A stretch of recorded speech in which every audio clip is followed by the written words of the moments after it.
Hey everybody, it's me, your friendly neighborhood Uncle Pete, and this is the latest installment in my Horror Movie Superlatives series that I collaborate with my good buddy Carlin. Closing out the decade with 1999 this week. So I think you guys know the drill by now. After you watch this video, please go to Carlin's channel, link in the description, watch his video with the same name, go to the community tab on his page, and vote for who you thought had the better pick, whether they most closely resembled your own or who had the better justification. As a reminder, the rules, we can only use a movie once, and we actually have to, if we watch the movie we are selecting, and please watch both videos before you guys vote. It's just a friendly competition between Carlin and I. And I do hope you consider hitting that subscribe button if you haven't done so already on both of our channels. I've been subscribed to Carlin's channel for years now, and Carlin's one of my first subscribers. He puts out great movie reviews every week, lots of great stuff. And I have this series and my Nails in a Coffin series with the new episode that comes out every single Friday. And I'll have a card up here of some of my recent videos. Remember, these are our picks, and yours may and probably will be really different. So do us a favor and let us know where your picks are in the comments down below. We'd love to read what you guys pick. You can put justification. You don't have to, but I love reading what other people would pick for these Horror Movie Superlative series.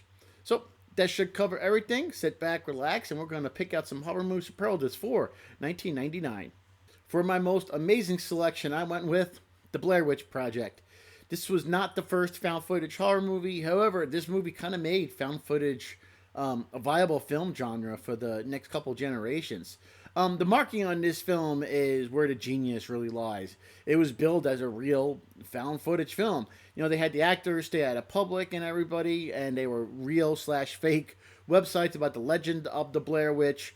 So the marketing is really what sold this movie. And after this movie came out, people even flooded to Burkittsville, Maryland, believing there actually was a Blair Witch. I remember the town actually got pretty pissed off about that. The performances in this movie are really well done.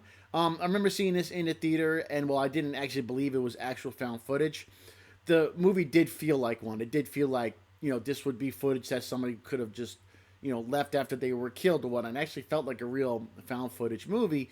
There was reasons to why they were carrying the camera around. And I got to give a compliment to the actors that portrayed Heather, Michael, and Joshua. They all felt like real people who had chemistry with each other when they were getting mad at each other. It felt like they were really fighting. So it's not the greatest movie in the world, but as far as found footage goes, you really can't do much better than The Blair Witch. It's not the best one out there, but it is an excellent found footage movie. And there was one scene, one of the most famous scenes, the most recognized scenes, where Heather is talking to the camera, apologizing. She didn't know the camera wasn't focused on her face. So decisions made by the director there, Eduardo Sanchez, I believe, those little minute changes he did to the script and whatnot really added in to why this movie was done so well. He will only give them bare minimum to eat and basic directions and ideas on where to take the plot. So yeah, it's excellent movie. One of the best found footage films out there, and my most amazing selection for 1999. And for my best so bad it's good film, we're going with Camp Blood. Believe it or not, Camp Blood is a franchise. We're currently at 11 Camp Blood movies. If you haven't seen this movie, it's a very cheap knockoff of other camp slashers, and you kind of know what you're getting when you see the opening title card and credits that are very basic. And why is this movie? It's because it's so bad. It's good. It's just a fun to watch the insanity of this film. You ask yourself, what the hell were they thinking? The killer wears a clown mask that he got from Spirit Halloween. The characters are a choice with their character traits, I guess. The pacing really is not good. The plot is confusing, but I'm not sure they had a full script. It kind of felt like they would just film some scenes here and there and see, hey, how can we all fit this together into one film? But don't get me wrong, I'm crapping on it, but there's not really anything good about this movie. But if you enjoy movies that are so bad it's good, Camp Blood will be right up your alley.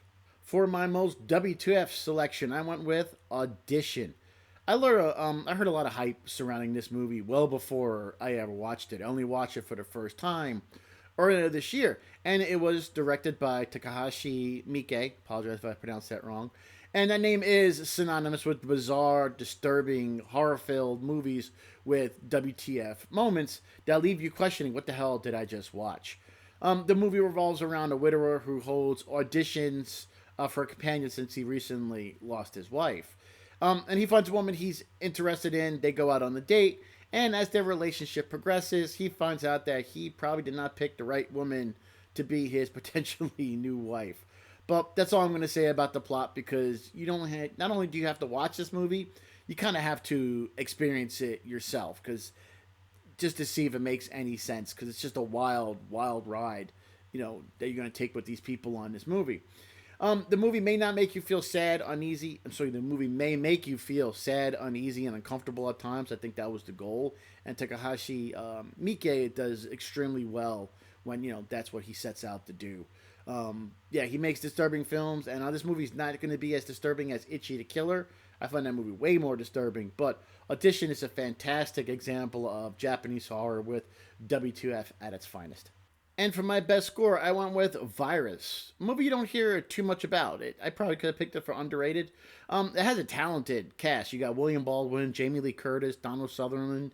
It's about a salvage tugboat that loses its cargo while traveling through a typhoon, and they discover the Volkov, an abandoned Russian ship. When they go on board, they eventually realize the ship is now infected with an alien entity that believes humans are the actual virus. The ship is alive, and the virus wants nothing more than to ruin humanity. The effects in this movie are pretty great. The robots are great. There are robot special effects. There are robot organic special effects. It just looks really, really well done. The director was an effects guy, and you can definitely see that in this film. And there are multiple forms of robots as well. You got spider-like ones into giant robots with, from the pits of hell, and robots mixed in with organic human materials. It's just really well done. A great blend of sci-fi and horror. The plot of this movie is basic and nothing special. However, the special effects in this movie, which are all mostly practical, are a lot of fun. And yeah, I think Virus has the best effects or in gore for 1999. And my most unique selection, a movie I only recently found out about a few years ago, Tomi. I first heard about this movie when my friend Josh from Movie Timelines covered it on his channel. He went through all the Tomie movies, and I had to see what the hell these movies were all about. The Tomie series is based off a Japanese manga. Now, describing what this movie is about is not easy. You got a young girl, Tomie, and then when she dies, a piece of her body is able to grow into a full Tomie. It's a very odd movie, and I really can't compare it to anything else I've ever seen before. And looking at all the horror films that were released in 1999, ones that I've actually watched, this one really stands out. It's interesting, and it really is amazing once you sit down and try to experience this movie. It's worth watching 100%. Will you understand everything that happened at the end of this movie? Nope, you're not gonna. But it's a fun movie, and it's a unique viewing experience, because you probably haven't seen anything like this before, especially when you start watching some of the other films in the Tomie franchise. If you have seen Tomie, let me know what you think in the comments down below, what you thought of it. But yeah, it surely is my most unique pick for 1999. And you can't watch this movie free on YouTube. I will put a link down in the description below for you to check out Tomie. For most overrated, I went with The Haunting, starring Liam Neeson, Catherine Zeta-Jones, Owen Wilson, and Lily Taylor. And that's a tricky thing for this category sometimes, is finding a movie that has a good reputation that I think is overrated. Sometimes I either like the movie, I don't think it's overrated, or the movie really isn't that loved. So, and that's kind of the case here. I kind of had to find a movie for this category, and I know The Haunting is not greatly loved. I'm still going to have to pick it for overrated, because it was difficult to fill the category for this year. So, yeah, this movie should have been a lot better with the cast of actors. It had in it Liam Neeson, Catherine Zeta-Jones, Owen Wilson, and Lily Tyler. They're great actors. It should have been better with, what they had. It's a damn good story, basically, that was written over 60 years ago. But obviously the movie didn't live up to the novel, and it was kind of disappointing. The effects were bad. It looked like the early CGI, that it looks like the effects were made out of plastic. It really didn't look great. Owen Wilson was a miscast in this film.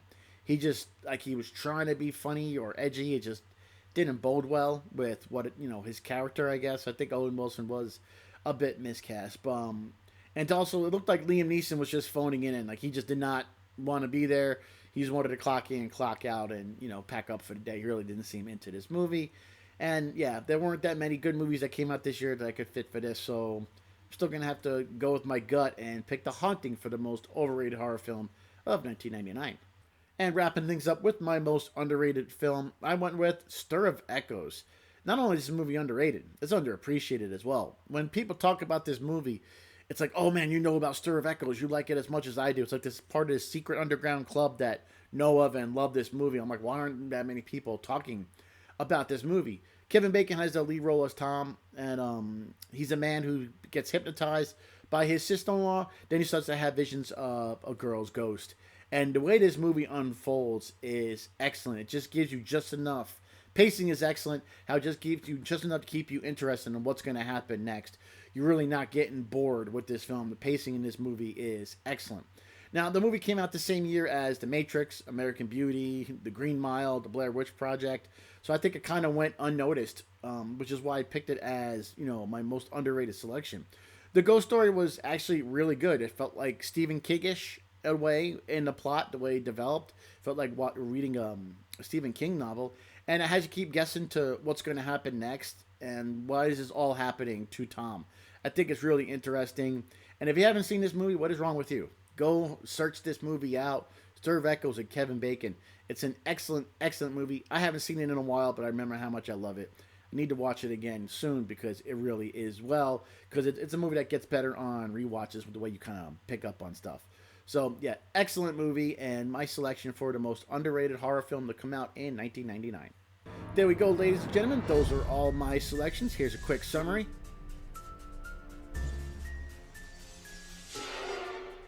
Thanks again for watching this video. Now, please go to Carl's channel, link in the description, watch his video with the same name, and then go to Community tab on his page and vote for who you thought had the better picks. I really appreciate everybody, and don't forget to leave us your picks in the comments down below. You can post on one of our pages and cut and paste over. It's perfectly fine. We both reading what you guys and you guys and gals would all pick. It's one of our favorite parts of doing this. Come back here in 2 weeks when we give you our picks for the entire decade. And remember, when we give our picks for the entire decade, we can only select movies that we selected in a previous category. If you've seen a series before, you know how it goes.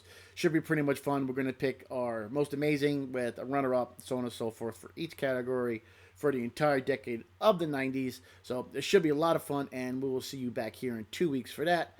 Until then, thanks for watching. I appreciate it.